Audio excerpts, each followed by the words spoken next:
Welcome to Part 6 of the Whitman Ball Murder. Visit brooksaudiobooks.com for an awesome collection of unique, full-length audiobooks. And be sure to subscribe to be notified when new books are released. Chapter 21. After Mr. Harper left, I found myself lost in some serious reflections. A realization struck me, one I had previously ignored due to my own biases, but I could no longer deny, no matter how confusing it was or how it forced me to reconsider a belief that had been fundamental to my argument in defense of Mr. Monroe. Miss Harper held no distrust of her father, contrary to what I had assumed in my misunderstanding of their relationship during my initial efforts. You saw this reflected in their farewell. Regardless of his fears or regrets, there was no sign that she regarded him with anything but love and trust. Yet her love and trust contradicted the doubts I had believed she expressed in the half-finished note passed to Mrs. Sinclair in the alcove. Had I misattributed that scrawl to her, it certainly seemed possible. Though I was instructed not to let her speak of the one forbidden topic, I knew well enough that nothing would prevent her from doing so if Mrs. Sinclair's fate genuinely occupied her thoughts. However, when the opportunity arose one morning to confirm this beyond doubt, I admit I felt a strong sense of dread. I feared that confronting this belief could shatter my entire outlook, but my conscience urged me to approach the truth with courage, for had I not claimed my only desire was to uncover it. I refer to Miss Harper's inclination on the third day to engage in some secret writing. You may recall that the inspector had requested a sample of her handwriting, which I had also earnestly sought. Now it seemed I might finally obtain it, provided I didn't overlook the implications of her seemingly casual requests. A small pencil dangled from my watch chain. Should I let her see it, let her hold it for a moment? It resembled one she used to own. Naturally, I took it off and allowed her to keep it in her hand for a while, but soon enough the pencil didn't satisfy her. A few moments later, she asked for a book to peruse. I occasionally let her look at illustrations, yet the book seemed to bother her. She said she would read it later. Instead, could I give her something to mark her place, like that postcard over there? I handed it to her, and as she tucked it into the book, I, knowing her well, wondered what excuse she would find to send me into the other room. She didn't take long to come up with one, and my heart raced as I left her with that pencil and postcard. A soft laugh escaped her lips, drawing me back. She was holding up the postcard. "Look, I've written a line to him. Oh, you kind nurse for letting me. You don't need to look so worried. It hasn't harmed me at all." I understood that it hadn't, that such a small effort was likely more helpful than harmful to her, or I would have thought of a reason to stop her. I tried to make my expression more neutral. As she seemed to want me to take the postcard from her, I stepped closer and accepted it. "The address looks a bit shaky," she laughed. "You'll need to put it in an envelope." I glanced at it. I couldn't help myself.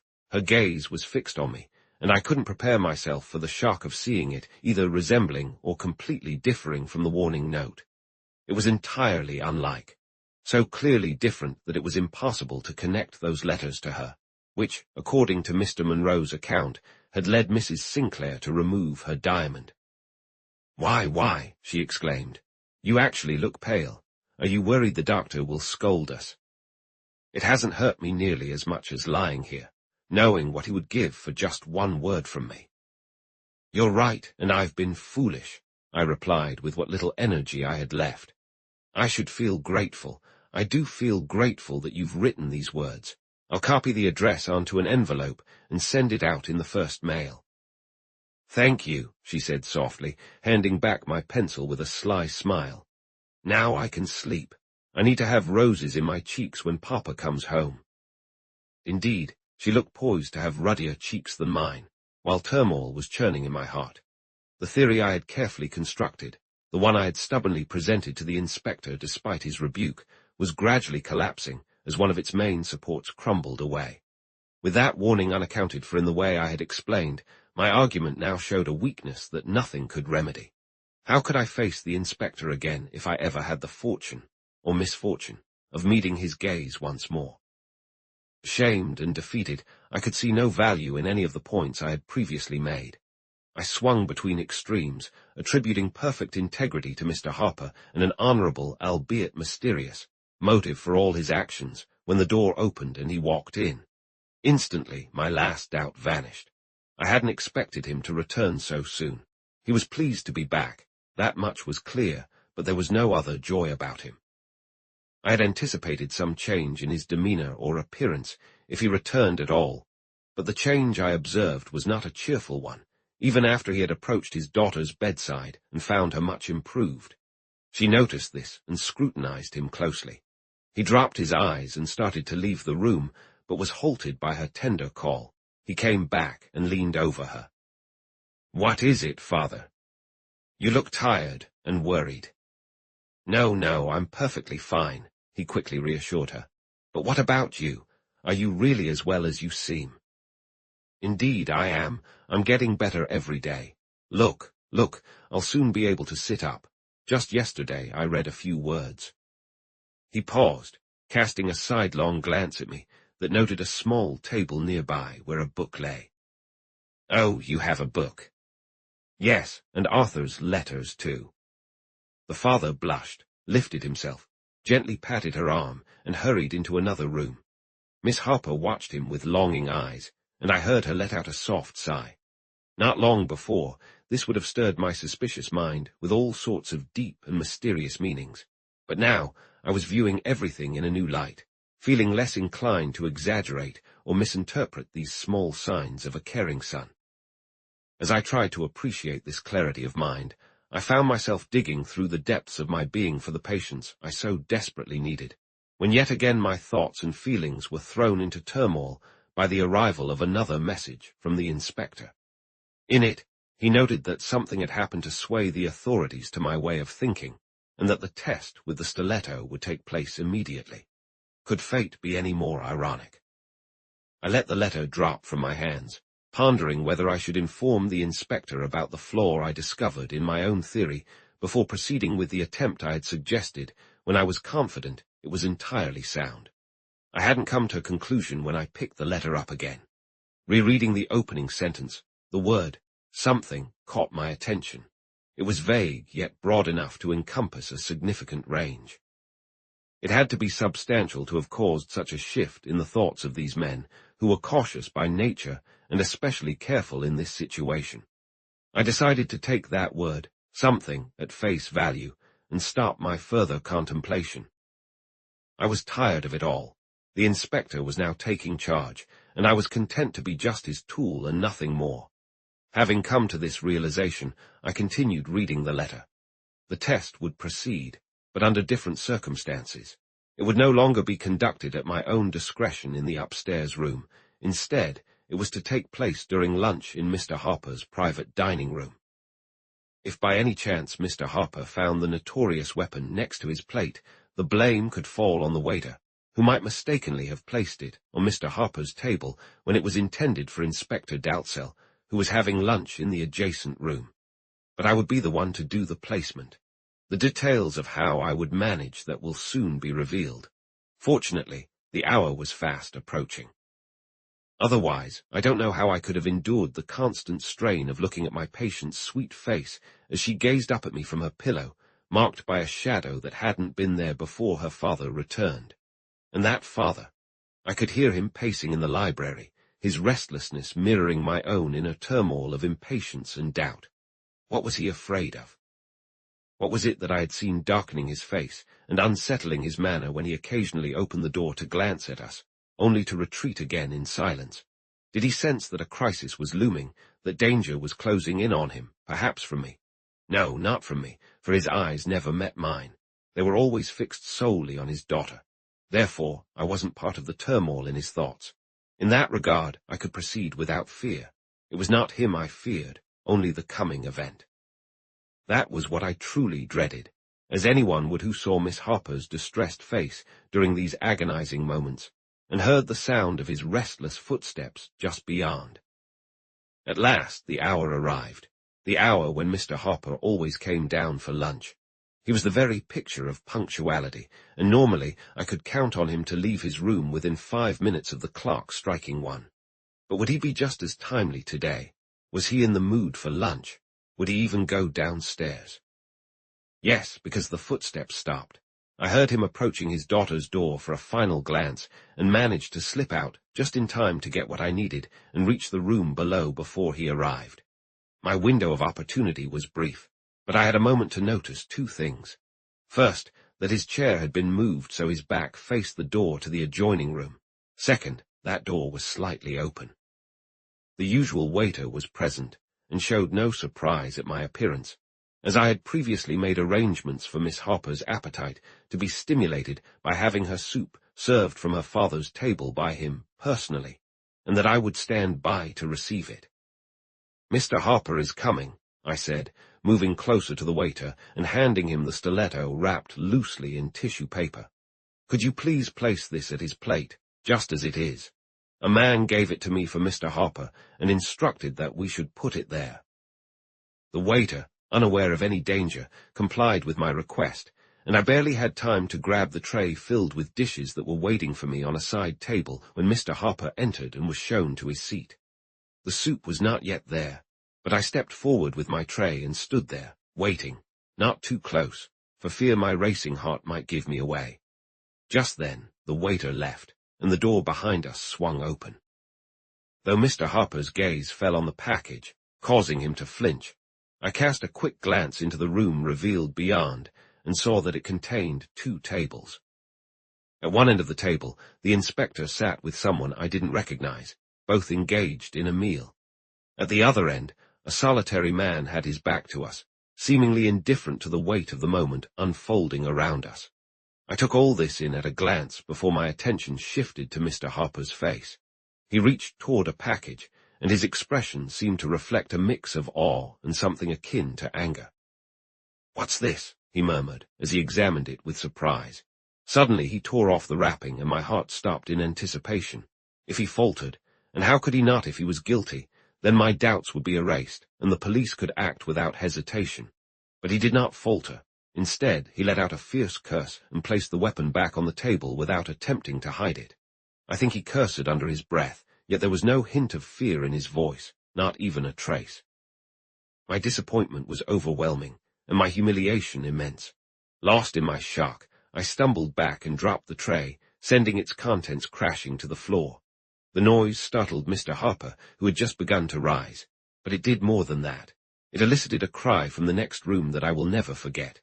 As both of us turned to see who had uttered such a mournful sound, a man stumbled toward us, hands shielding his eyes, calling out wildly, "Grizzle, Grizzle." Mrs. Sinclair's name, and the man.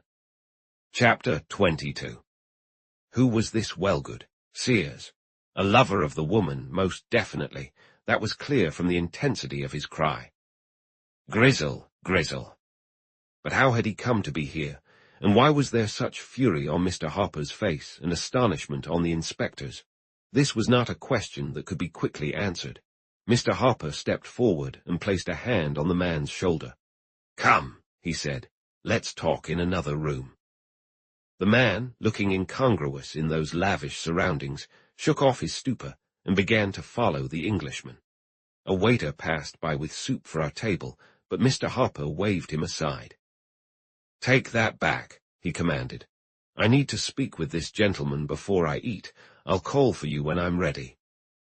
Then they entered the room where I was. As the door closed, I caught a glimpse of the inspector's face, earnestly turned towards me.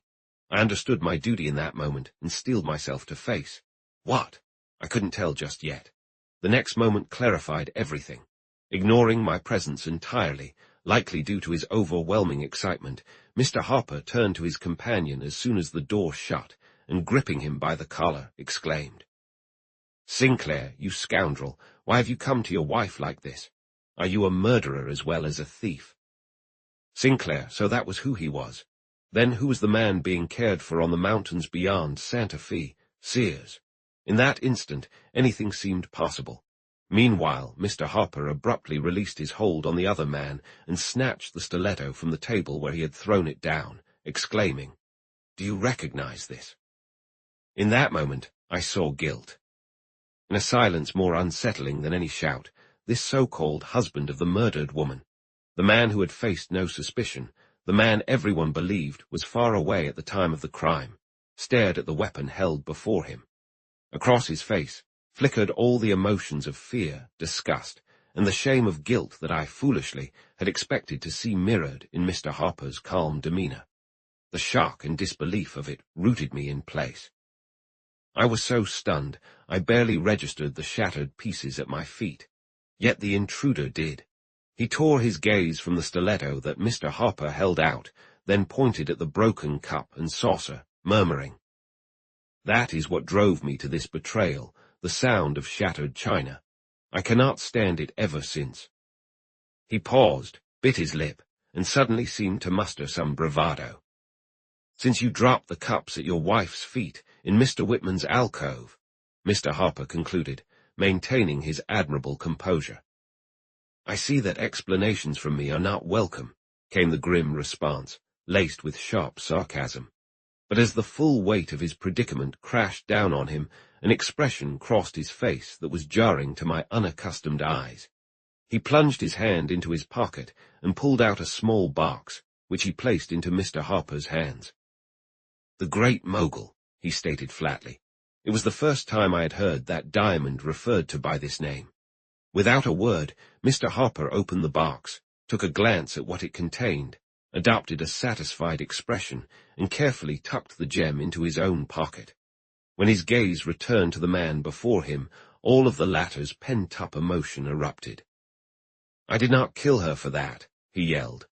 "I did it because she challenged me and flaunted her defiance right in front of me. I would do it again, but—" His voice faltered, and with a noticeable shift in tone and demeanor, he continued, "You're horrified by my actions, but you haven't lived my life." Then, quickly, with a hint of resentment, he added, "You suspected me because of the stiletto. That was a mistake. Using that stiletto was unwise. But the plan itself was sound. I doubt you even realize how I slipped into the alcove, perhaps right under your nose, certainly under the gaze of many who knew me." "I don't. It's enough that you got in there. Your confession of guilt suffices." At this, Mr. Harper reached for the electric button. "No, it's not enough." His tone was fierce and commanding. "Don't ring the bell, not yet. I want to share how I pulled off that little stunt." He glanced around and picked up a small brass tray from a nearby table. Clearing its contents, he turned to us with a stern expression and an ingratiating air that was so contrary to his usual self that it felt like a completely different man was standing before us. "Forgive my formal attire," he muttered, extending the tray toward Mr. Harper. Goodness! The room seemed to spin as I realized it was he, the renowned financier, the multi-millionaire, the husband of the illustrious Grizzle, who had entered Mr. Whitman's house as a waiter. Mr. Harper showed no surprise, but he made a gesture, prompting the man to toss the tray aside and revert to his familiar demeanor. "I see you understand me," he exclaimed. "I, who have hosted countless galas, disguised myself that night as one of the waiters. I came and went unnoticed. It's such a common sight to see a waiter serving refreshments that my comings and goings in and out of the alcove attracted no attention whatsoever. I never pay attention to waiters when I attend balls. I never look beyond their trays. No one looked at me any higher than my tray. I held the stiletto under the tray, and when I struck her, she raised her hands instinctively, knocking the tray and cups to the ground. Since that day, I've never been able to tolerate the sound of breaking china. I loved her." He gasped, regaining his composure. "It's beside the point," he muttered. "You summoned me here under threat, commanding me to present myself at your doorstep today. I have complied. I intended to return your diamond, quite simply. It has lost its value to me, but fate had other plans. That young lady, with her infuriating clumsiness, has put me in a precarious position. Don't think you can hold me there, though. I wouldn't have taken this meeting without safeguards, I assure you. When I leave this hotel, it will be as a free man." Then, with one of his swift changes that left me baffled, he turned toward me and bowed, speaking politely enough. "We'll excuse the young lady." In the next instant, I saw the barrel of a pistol glinting in his hand. This was a critical moment. Mr. Harper stood directly in the line of fire, and the brazen man who held him at gunpoint was barely a foot from the door leading into the hallway. Seeing the desperation in Mr. Harper's eyes and the steadiness of the man's finger on the trigger, I expected Mr. Harper to falter and for the man to make his escape. Yet Mr. Harper stood his ground, making no move and remaining silent. Bolstered by his courage, I summoned all my own. This man could not escape, nor could Mr. Harper be harmed. The gun aimed at him needed to be redirected to me. Such reparation was owed to someone whose honor I had so deeply, albeit secretly, insulted. I only had to scream for the inspector, but a memory of the necessity to maintain our secret and to keep Mr. Harper's knowledge of being watched, and the fact that the police surrounded him even now, made me act quickly. Instead of backing down, I lunged for the bell, shouting that I would raise the alarm if he so much as moved, and I pressed the button. The gun swung my way, and the face holding it smiled down at me. I focused on that smile. Just as it started to stretch into a grin, I pressed the button. Sinclair's eyes went wide, and he dropped his weapon, exclaiming with admiration, "Brave girl." The way he said it was something I can't quite capture. Then he rushed toward the door. As he reached for the knob, he turned back and called, "I've faced worse than this." But he hadn't. When he opened the door, he came face to face with the inspector. Chapter 23. It was all laid out. Mr. Harper, looking transformed, entered the room where I was trying to comfort his anxious daughter while secretly savoring my own joy. Gathering the sweet girl in his arms, he spoke as if I weren't even there, which made me smile inwardly. "This is the happiest moment of my life, Helen. I feel as though I've brought you back from the edge of death." "Me, I've never been that ill." "I understand, but ever since I heard, what I thought I heard, here in the city, on such extraordinary terms, I felt as if you were doomed. There's a strange cry that haunts our home before any major misfortune, and I've been worried ever since. I won't apologize for my fears. You know I have every reason to feel this way. But today, just today, I learned from the most despicable man I've ever known that this cry originated with him, and he meant to confuse me. He was aware of my weakness. He knew that cry. He was in Darlington Manor when Cecilia passed away, and wanting to startle me into dropping something I was holding, he used his ventriloquist skills. Once a showman, that poor soul, with such effectiveness that I've not found happiness since, despite your steady improvement and promises of recovery. But now I feel relieved and joyful, and what about that miserable wretch? Would you like to hear about him? Are you well enough for such a tragic tale? He's a thief and a murderer, yet he has his own emotions, and his life is oddly intertwined with ours. Do you want to hear it? He's the one who stole our diamond."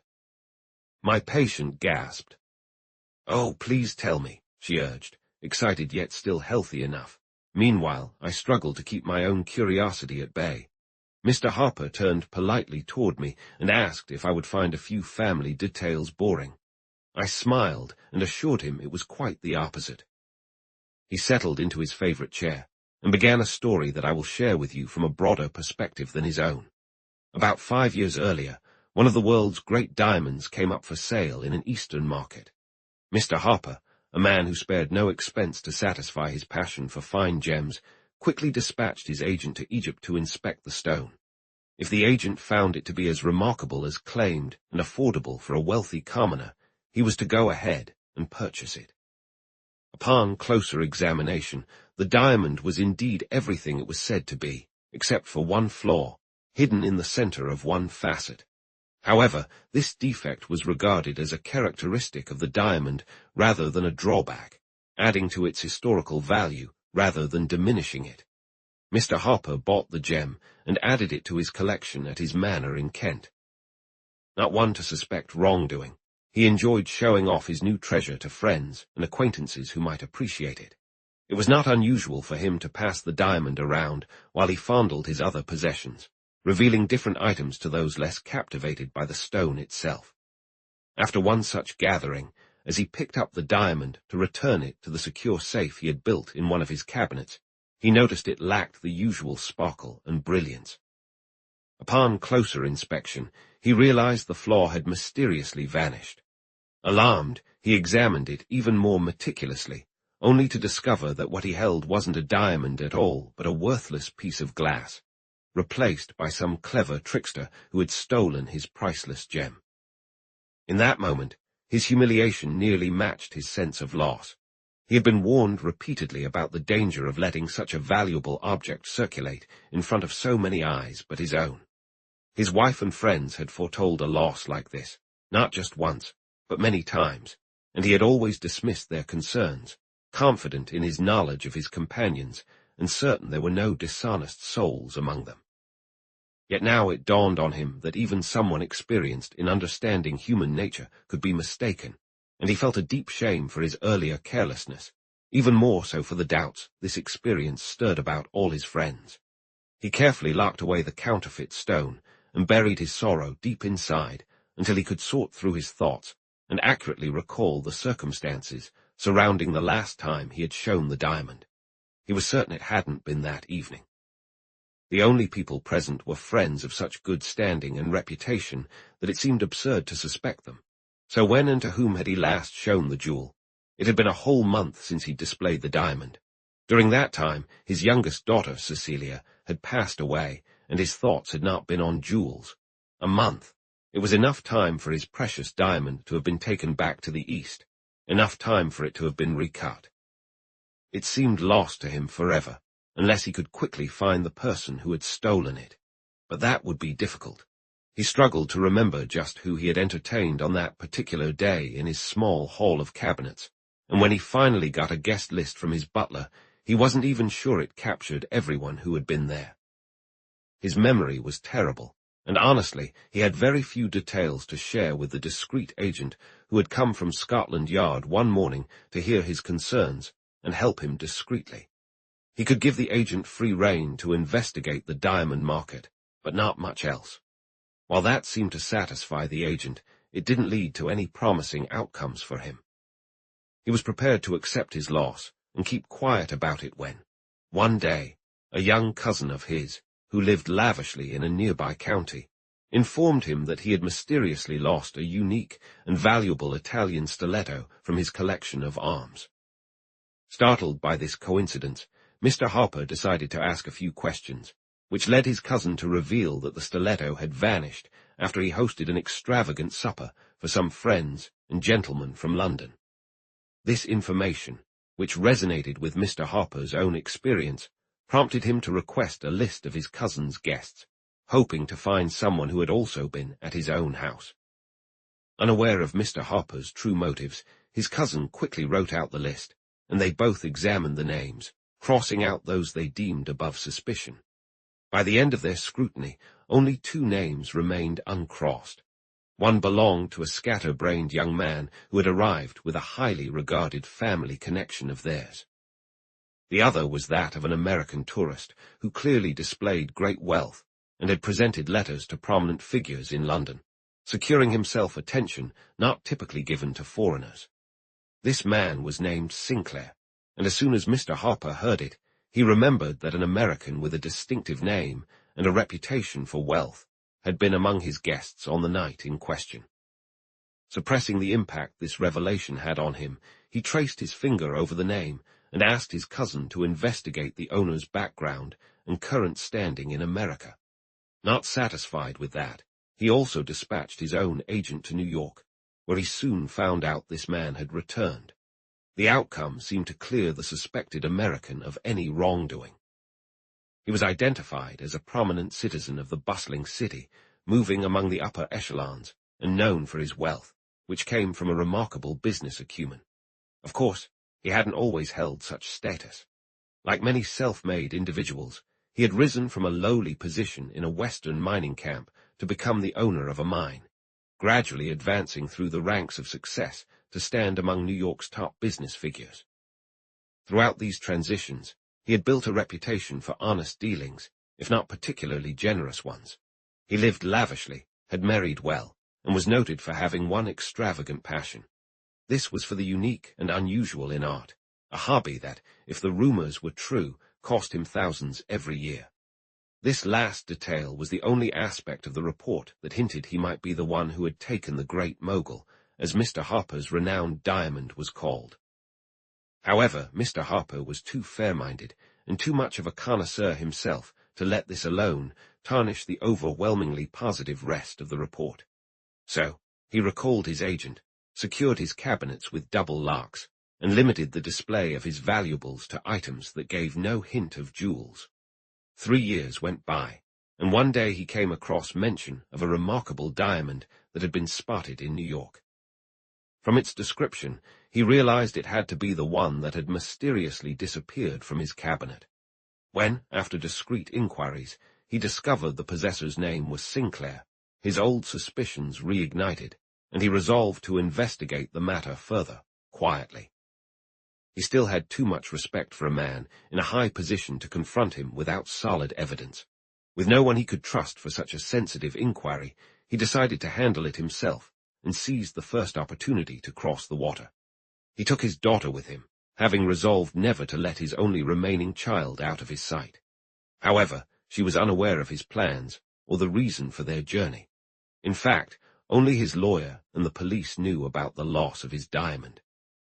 His first surprise upon arriving was to learn that Mr. Sinclair, whom he had heard had recently married, had quarreled with his wife. As a result of their separation, the diamond had been awarded to her and was currently in her possession. This development changed everything. Mr. Harper was now solely focused on encountering her and confirming that the diamond was indeed the great mogul. Since Mrs. Sinclair was rumored to be an attractive woman and a sought-after socialite, he saw no reason not to meet her publicly, and soon. He accepted invitations and attended theaters and balls, even though his daughter had fallen ill from their voyage and couldn't join him. Unfortunately, he soon discovered that Mrs. Sinclair was rarely spotted wearing her diamond, and one evening after being introduced at the opera, he found out that she never mentioned it. Frustrated and realizing he was stuck at the very beginning of his quest, he was preparing to take his now seriously ailing daughter south when he received an invitation to a ball of such exclusive nature that he decided to stay for it. He hoped Mrs. Sinclair would be tempted to wear all her finery for such a grand occasion, allowing him at last to catch a glimpse of his precious diamond. Over the days that followed, he saw her several times and quickly came to believe that, despite her hesitation about the diamond, she didn't have enough trust from her husband to be aware of its true ownership. This encouraged him to try to tempt her into wearing the diamond for the occasion. He spoke of precious gems, eventually turning the conversation to his own collection, boasting that he had an expert's eye for fine diamonds, but had yet to find any in America that could rival a couple he owned. Her eyes brightened at this, and though she said nothing, he was convinced that her visit to Mr. Whitman's house would be made even more exciting by the presence of her magnificent jewel. As for Mr. Harper's perspective on this matter leading up to the night of the ball, it is intriguing enough, but of Nurse Sinclair's situation is even more compelling and much more serious. He was the one who had taken the diamond from Mr. Harper's collection. Typically, he was an honest man, valuing his reputation and reluctant to jeopardize it. However, his sense of ethics was weak, and once his desires were stirred, nothing short of the object of his longing would satisfy him. He was both forceful and cunning, possessing a wealth of resources honed by a life full of adventure. Upon seeing the stone, he felt an overwhelming desire to acquire it. He had yearned for other people's treasures before, but not with the same intensity as he did for this one. What had been mere longing in the past had turned into an obsession now. There was a woman in America whom he loved. She was beautiful and adored luxury. To see her adorned with this dazzling jewel would justify almost any risk his mind could conjure at that moment. Before the diamond even left his possession, he had resolved to make it his own. Knowing it wouldn't be easily bought, he set about acquiring it through means he readily acknowledged as criminal. But he didn't proceed without caution. With a sharp eye and a good sense of size and color, he left his first glance at the stone with a clear image in mind. When he was next invited to Mr. Harper's private office, he had prepared himself to deceive the man whose character he had carefully gauged. He might have faltered in his bold plan, if not for an unforeseen circumstance. At that time, a daughter of the family, Cecilia, was gravely ill, pulling Mr. Harper's focus in many directions. Still, it's likely that he would have detected something off with the stone when he went to put it back in its place, if just as he lifted it, An eerie, wailing cry rose from outside. The haunting sound captured the imagination of the dozen gentlemen in the room and nearly brought Mr. Hopper to his knees, causing him to throw the box he held unopened into the safe and collapse, completely shaken, crying out, the Banshee, my daughter will perish." Another hand, not his own, locked the safe and slipped the key into the distraught father's pocket. This blend of reckless audacity and a twist of fate had ensured the success of the operation, and Sinclair, more convinced than ever of his fortune, took the priceless jewel back with him to New York. As for the stiletto, it was a foolish act for which he would always feel a twinge of shame. He hadn't stolen it. He wouldn't resort to taking something so trivial. He had simply slipped it into his pocket when he noticed it was overlooked, almost as if it had been offered to him. He understood almost immediately that the risk he had taken to acquire the diamond far outweighed any satisfaction he might derive from it. Yet, having made the leap and obtained the treasure, he pushed aside any thoughts of the consequences and returned to his life in New York, seemingly unscathed by his ventures away from his usual principles of honesty and fair play. However, it wasn't long before he found himself troubled by jealousy over the wife he felt the diamond had helped him win. She had exceeded all his expectations as the lady of his home and the embodiment of his wealth.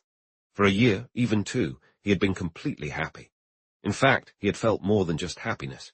He had felt triumphant, especially that unforgettable evening when, after many cautious months, he had finally dared to pin that dazzling gem to her dress and present her, adorned, to the high society crowd. His creation, made possible by his talents, particularly his impressive business acumen. Remembering those early days of trading in Colorado, he felt like he was on top of the world, and for a time he reveled in his wife's splendor and the status she brought to his name. But pride alone is not enough, even for a man driven by ambition. Gradually, he began to realize that she was indifferent to him, then that she looked down on him, and finally that she detested him. She had admirers lining up at her feet, any of whom were far more agreeable to her than her own husband. Although he couldn't pinpoint a specific flaw, he grew weary of a beauty that seemed to shine only for others. In the end, he resolved to let her go rather than endure the constant ache of unfulfilled desire, for something his own judgment told him would never be his. Though naturally generous, he had come to accept their separation, and as he couldn't help but see her as extravagantly pampered and well taken care of, he allowed her a sizable portion of his wealth with one condition: she must not tarnish his name.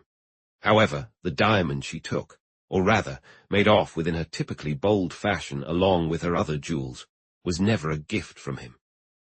She understood its worth to him, but not how he acquired it, and would have worn it openly had he not quickly made it clear that her privilege to do so ended the moment she left his home.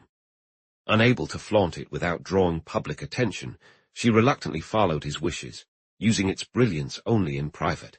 But once, while he was away, she dared to show off the diamond publicly, and again during a visit to the West, and this did not go unnoticed by her husband. Mr. Sinclair had arranged for the jewel to be set to his liking, not in Florence as Sears had claimed, but by a talented craftsman he found struggling in a remote area of Williamsburg. Always worried about complications, he had obtained a perfect replica made of paste, one that sparkled astonishingly, and had it crafted just like the real gem. He paid the craftsman $1,000 and sent him back to Switzerland. This imitation was kept hidden away. He barely understood why he held on to it. Meanwhile, he had confided in one person, not about his wrongdoing, but about his feelings towards his wife, and the resolution he had made to take serious action if she continued to defy him. This confidant was a man of his own age or older, someone who had known him from his younger days and had witnessed all his ups and downs. He had once been the master of Sinclair, but now he was his servant, fully committed to his interests as if they were his own, which in some respects they truly were. For 18 years he had stood at his master's side, content to focus solely on that role. However, in the past 3 years, his gaze had strayed just beyond his master and landed on Mrs. Sinclair. His feelings for her were complex. She was simply an extension of her powerful husband, yet a striking one at that. although he couldn't imagine doing anything to undermine the man who provided for him and to whose success he had contributed. He found himself hoping he could remain loyal while still holding her in his thoughts. The day came when he had to choose between them, and unexpectedly, contrary to all his previous beliefs about how he would handle such a situation, he chose to consider her feelings first. This moment arrived amid burgeoning complacency and a keen interest in a new project that required all his attention. Nurse Sinclair had learned through the newspapers that Mr. Harper, a well-known figure in English Parliament, had arrived in New York for an indefinite stay. Since no reason was given for his visit beyond a simple desire to experience this great country, Mr. Sinclair's fears escalated rapidly.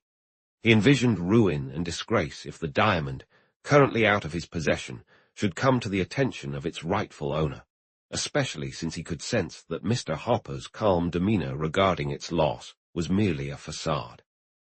He waited only long enough to confirm that this esteemed foreigner would likely welcome social invitations, meaning he would almost certainly cross paths with Mrs. Sinclair. Sinclair sent her a stern message through his devoted servant, demanding the return of his diamond. When she dismissed his request, he followed up with another message, warning her that if she dared to take it from the safe deposit where he had been informed she wisely kept it, or wore it even once in the next 3 months, she would pay for her defiance with her life. This was no empty threat, though she treated it as such, laughing in the old servant's face and insisting she would take the risk if the fancy struck her. However, the impulse didn't come right away, and her husband began to feel a glimmer of hope, until he learned about the grand ball hosted by the Whitmans. He realized that if she were ever going to wear the diamond, it would surely be at this extravagant event, held in honor of the one man he feared most in the world. Sears, noticing the turmoil within him, kept a close watch. They had both been preparing to leave for New Mexico to visit a mine in which Mr. Sinclair held a stake, and now he awaited, with unbearable anxiety, to see if his master would change his plans. It was then that Mr. Sinclair, consumed by emotion, was seen shaking his fist at the retreating figure of Mrs. Sinclair. While it seemed a direct threat aimed at her, anyone who truly knew him would recognize it as a manifestation of his anger toward the husband who could so easily chastise such a lovely woman. In the meantime, Mr. Sinclair proceeded with his plans. 3 weeks before the ball, they set out. He had business to attend to in both Chicago and Denver. It took him more than 2 weeks to reach La Junta. Sears diligently counted the days. Once they arrived in La Junta, they engaged in a lengthy conversation, though it was primarily Mr. Sinclair who spoke while Sears listened attentively. What he ultimately decided was this: he was determined to reclaim his diamond. He planned to travel to New York to retrieve it. He intended to go alone, and because he didn't want anyone to know he had left or that his plans had been altered, his companion was to continue on to El Morro. There, he would pose as Sinclair, book a room at the hotel, and isolate himself for 10 days under whatever pretense he could devise. If Sinclair returned by then, that would be perfect. They would proceed together to Santa Fe. But if for any reason Sinclair didn't come back, Sears would need to use his judgment regarding how long to maintain this borrowed identity, and whether it would be wise to continue to the mine and start the work they had discussed. Sears understood exactly what all this entailed. He grasped his master's intentions as if he had been fully informed, and he accepted his role in the plan with an outward eagerness, even going so far as to provide Sinclair with the necessary references to verify the competence of one James Wellgood for a waitstaff position at high-profile events. This wasn't the first time he had done such a thing. 17 years prior, he had written a similar letter, though it had lacked that last detail. At that time, he had been the master and Sinclair the servant. However, he had no intention of playing the role assigned to him, despite his outward compliance. He began by following Sinclair's orders, swapping clothes and essentials, and catching the train to La Junta around the same time Sinclair headed east. But once he arrived in El Morro and registered as Nurse Sinclair from New York, he chose a different path than the one laid out for him, a path that ultimately led him to join his master, arriving in New York at the same hour. This is what he did. Instead of isolating himself in his room, he eagerly decided to visit some nearby mines. After securing a sturdy horse, he set off at the first opportunity. He rode north, became lost among the mountains, and wandered until he found a guide clever enough to assist him. He entrusted the guide with his horse for the few days he planned to be away, paying him generously and promising even more if, while he was gone, he managed to spread the word that Abner Sinclair had gone deep into the mountains, headed toward a specific camp. With this alibi arranged, not just for himself, but also for his employer should it be necessary, he took the direct route to the nearest railway station and began his long journey east. He didn't expect to catch up to the man he had been impersonating, but luck was on his side this time. Due to a delay caused by an incident involving a freight train, he arrived in Chicago just a couple of hours behind Mr. Sinclair and boarded the same train out of the city.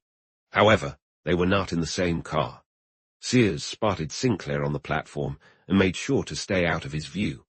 This was relatively simple. He purchased a compartment in the sleeper car and remained there until they reached Grand Central Station. Once they arrived, he quickly exited, and thanks to another stroke of luck, caught sight of the man whose movements he was so closely tracking. Sinclair had shaved off his beard before leaving El Morro, while Sears had done the same on the train. Both men had changed, but Sinclair's transformation was more striking due to a quirk of his mouth he had always preferred to conceal. Sears walked behind him without worry, almost right on his heels, as the owner of one of New York's most distinguished mansions strolled confidently through the doors of a well-known catering establishment. Understanding the situation now, and fearing greatly for his mistress, he wandered the streets for several hours, feeling deeply conflicted. Eventually, he made his way to her apartment. However, as soon as it came into sight, a wave of disloyalty washed over him, and he slipped away, only to return too late, discovering that she had already left for the ball. Shaking with worry, yet still torn by his conflicting feelings, he wanted to be loyal to both his master and mistress, without betraying one or harming the other. He hesitated, debating with himself until his concern for her drove him to Mr. Whitman's house. It was a stormy night, the heaviest snow of the season falling amidst a strong gale blowing down the Sound. As he approached the house, one of the modern buildings in the Riverside district, he felt a sinking sensation in his chest. Yet as he drew nearer, captivated by the bright lights, enticing music, and the cheerful chaos of arriving carriages, he envisioned his beautiful mistress, unknowingly threatened in a place she hardly understood, and all his reservations melted away. With resolve he began searching for the entrance, determined to see and warn her. But he quickly realized this was completely unrealistic. He couldn't reach her, nor could he expect her to come to him. Time was slipping away, and if his master was there, the thought made him dizzy, and caught in the midst of the carriages, he nearly stumbled under the confusion. Just then, his eyes landed on a lit window, the curtain carelessly left up. Through that window, only a few feet above him, stood a radiant woman dressed in pink and adorned with jewels. Although her back was turned to him, he could not help but admire her beauty. She was the one woman who could never be too stunning for him. Seizing this unexpected chance, he rushed to the window, intending to call out to her and grab her attention. However, his efforts were in vain. Finally, out of options, he ripped a piece of paper from his notebook, and battling the darkness and the blinding snow, hurriedly scribbled a few fragmented sentences that he hoped would warn her without putting his master at risk. I've already mentioned how he managed to get the note to her. Once he saw it in her hands, he immediately left the place and boarded the first train heading west. 3 days later, he arrived back at the small station from which he had originally departed, in a miserable state. The rush, the harsh weather, and the weight of the tragedy he had been unable to prevent had worn down his usually robust health, and the signs of a serious illness were starting to show. Yet, like his steadfast master, he possessed a reservoir of energy and determination. He realized that if he wanted to save Abner Sinclair, his old master who now meant everything to him since Mrs. Sinclair was gone, he needed to uphold Sinclair's alibi.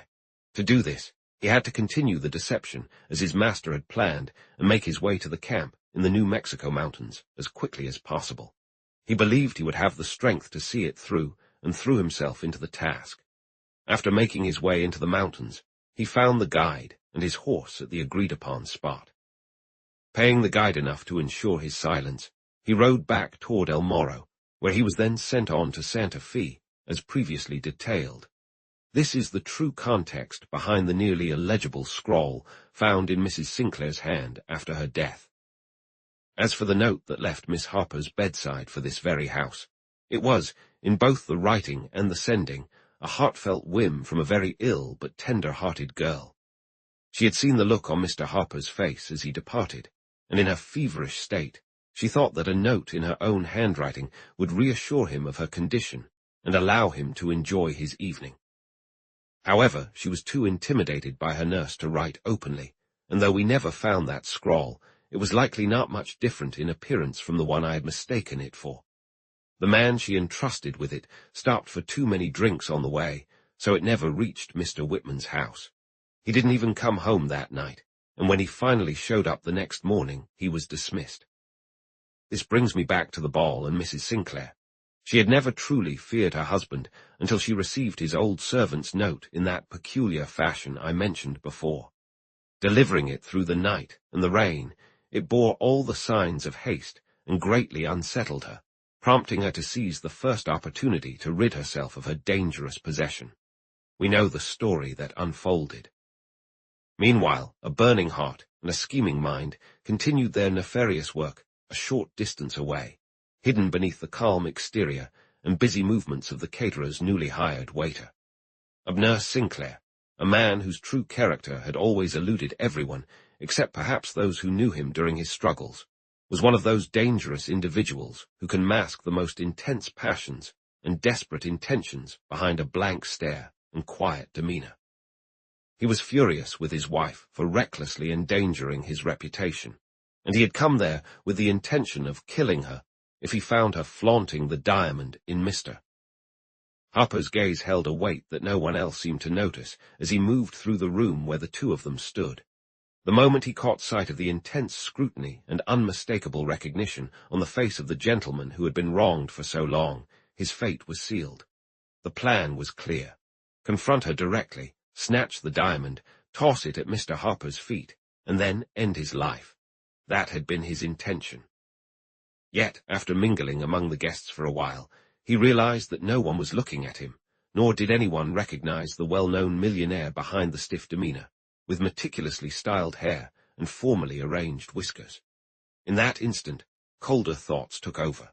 He began to wonder if it might be possible to find a moment alone with her, strike swiftly, take possession of the diamond, and disappear before anyone could uncover his true identity. He had a deep appreciation for life, even without the allure created by that woman.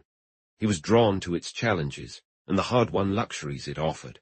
If Mr. Harper suspected him, well, Mr. Harper was English, and he was a clever American.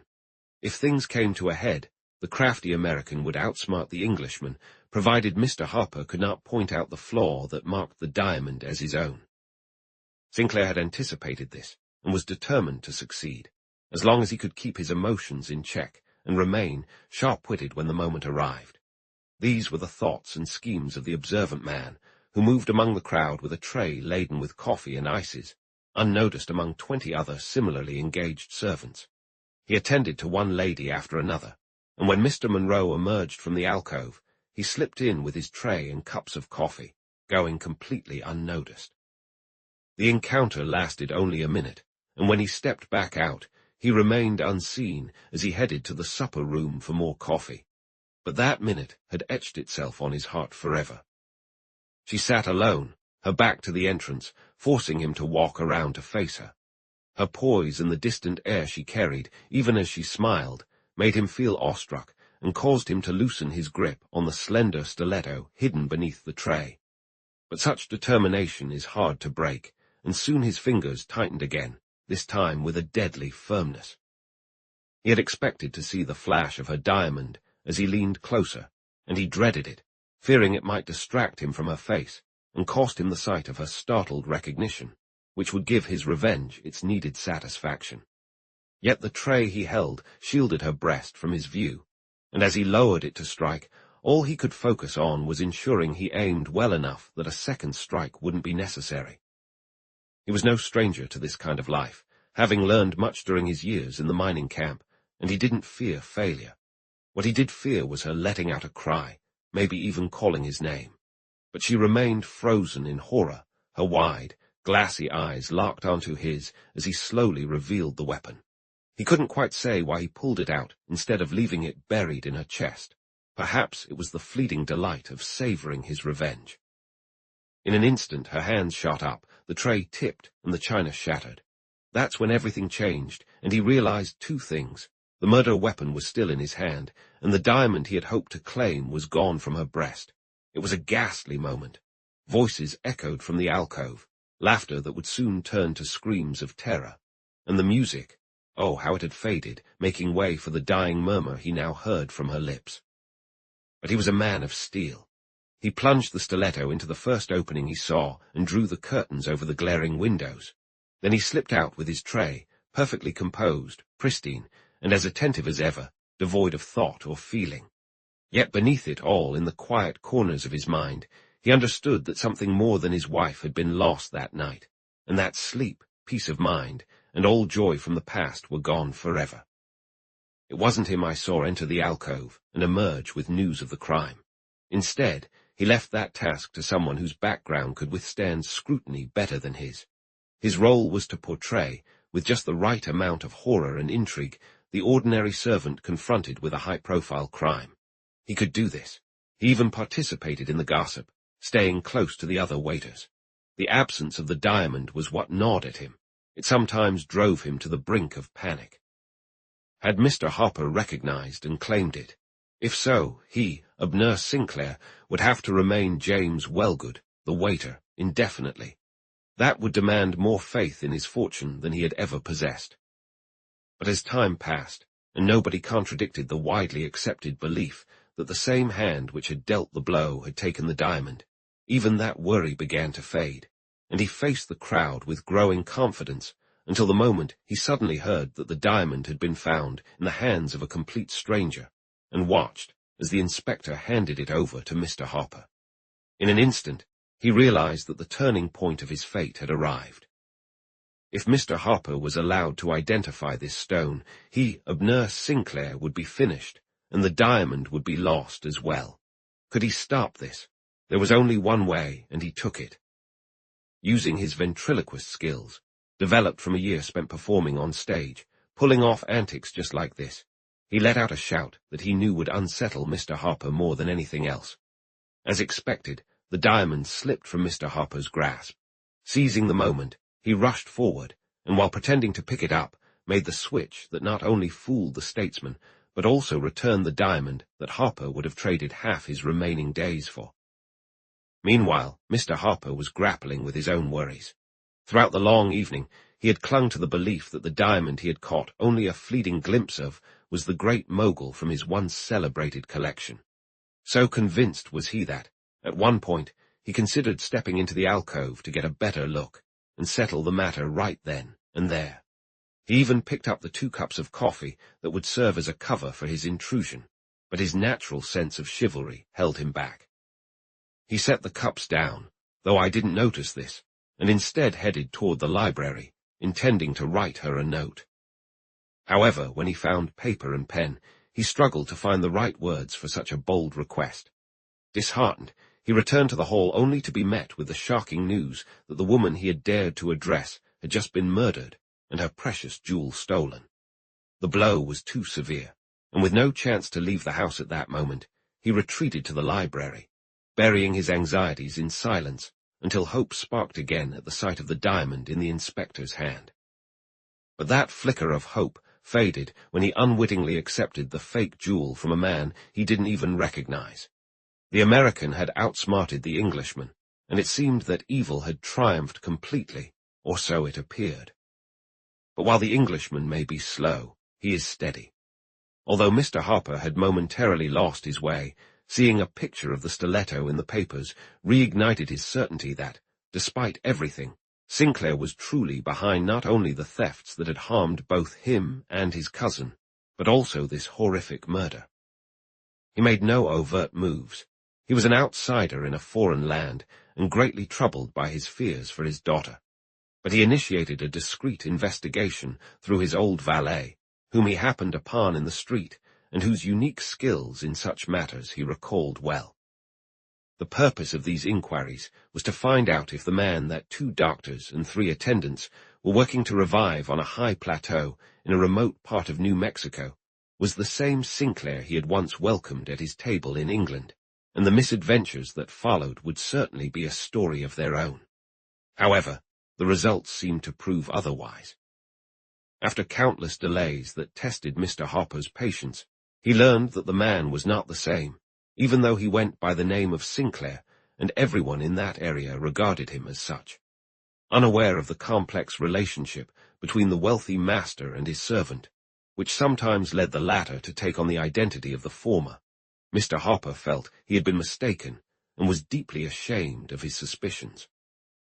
Yet a second message clarified the situation. A deception was being carried out in New Mexico, and his informant had discovered it. Specific letters that went into the sick tent were consistently sent to one address, and he had uncovered what that address was: James Wellgood, C., Maine. If Mr. Hopper pursued this Wellgood, he would likely uncover information about the man he was so concerned with. This presented Mr. Hopper with a task to undertake personally, as he would trust no one else with a message that involved the honor of a potentially innocent man. The location was easily reached by railroad, and with his mission clear, he set off on the journey and managed to catch a glimpse of the man known as James Wellgood. This time, he recognized Sinclair, and feeling certain in the moment's circumstances that he was making no mistake in accusing him of taking the Great Mogul, he intercepted him as he tried to flee, as you've already read, and demanded the immediate return of his prized diamond. As for Sinclair, we need to rewind a bit to cover his story leading up to this crucial moment. When he became aware of the public sentiment, seeing an entirely innocent man locked up in the tombs for his crime, he was initially shocked and then amused, viewing it as a testament to his good fortune. Yet, despite the instinct to flee to El Morro, he hesitated. The allure that often grips criminals kept him lingering at the scene of his crime, coupled with his curiosity about how Sears would conduct himself in the Southwest. The fact that Sears had followed him to New York, was aware of his crime, and was his strongest adversary, was the furthest thing from his mind, just as was the warning that had nearly sabotaged his plans for revenge. So, when he read in the papers that Abner Sinclair had been discovered ill in his camp at Santa Fe, he felt that nothing was now stopping him from pursuing his escape plans. Upon leaving El Morro, he had taken the precaution of providing Sears with the name of a small coastal town in Maine where his mail should be sent, in case of an emergency. He had selected this town for 2 reasons. First, he was familiar with it, since a young man from there had once worked for him, and second, it was close to the inlet where an old launch of his had been moored for the winter. Always sharp and cautious, he had ordered the launch to be readied and stocked, ensuring that he only needed to inform the captain to have the best chance of escape at his fingertips. Meanwhile, he needed to secure his position in sea. He did this in the way we all know, confident that his main concern was the risk of the fraud uncovered in New Mexico. He trusted Sears, even in his current compromised state, and took his time to establish himself with the people of sea, while waiting for the harbor to thaw.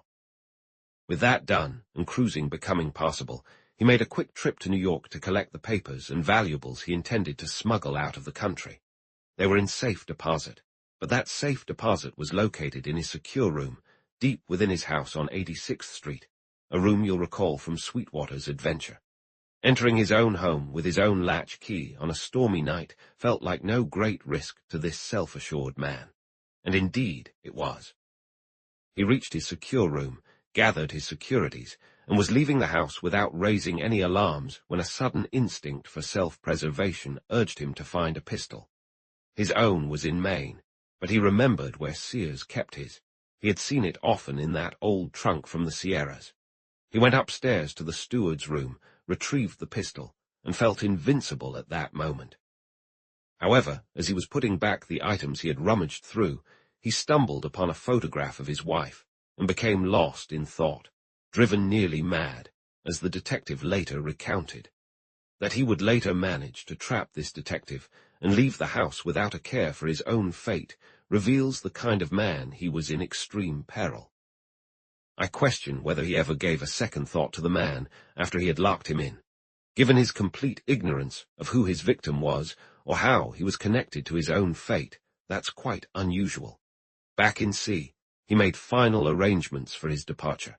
He had already spoken with the captain of the launch, who might or might not have known his passenger's true identity. The captain believed him to be some kind of agent for Mr. Sinclair. He mentioned that one of Mr. Sinclair's very first orders was for him to follow the directions of a man named Wellgood, as if they came directly from Sinclair himself. It was only once Mr. Sinclair was on board that he realized whom he was meant to transport to distant waters. Nevertheless, there are many who doubt the captain's honesty. Sinclair had a knack for inspiring loyalty in those who worked for him, and this captain might be just another Sears. Putting speculation aside, everything was in motion, and Freedom was just a quarter of a mile away when their boat was intercepted by another, and he heard Mr. Harper's voice demanding the jewel. The shock was intense, and he needed all the composure that had previously served him well to face the situation calmly. Claiming that the diamond was in New York, he promised to return it if Harper would make the sacrifice worthwhile by continuing to keep silent about him. Mr. Harper replied that he would only grant him 24 hours. When Sinclair argued that this wasn't enough time and let his hand creep ominously toward his chest, Harper reiterated even more firmly, 24 hours. The former miner respected courage. Instead of drawing a weapon from his breast, he pulled out a notebook and with equal determination replied, "The diamond is in a place only I can access. If you'll pledge not to betray me for the 36 hours I request, I will agree to return the diamond to you before 1:30 on Friday." "I agree," Mr. Harper replied. The promises were soon put in writing and exchanged. Mr. Harper headed back to New York, and Sinclair climbed aboard his launch.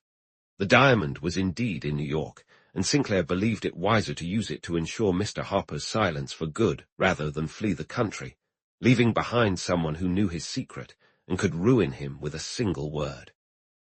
Thus he planned to go to New York, play his last remaining card, and if he lost, he would still be in the same position he was now. He had no intention of losing, yet he hadn't considered any weakness within himself. He hadn't anticipated the hand of fate. A dish shattered, and the beautiful structure of his dreams fell apart. With a desperate cry of "Grizzle! Grizzle!" he lost his secret, his hopes, and ultimately his life. There was no taking it back after that. The star of Abner Sinclair had set. It wasn't long before Mr. Harper and his daughter discovered my connection to Mr. Monroe, but thanks to the inspector's precautions and my own self-control, they never suspected my role in the stiletto incident. This was further confirmed by the invitation Mr. Monroe and I had just received to spend our honeymoon at Darlington Manor. The end.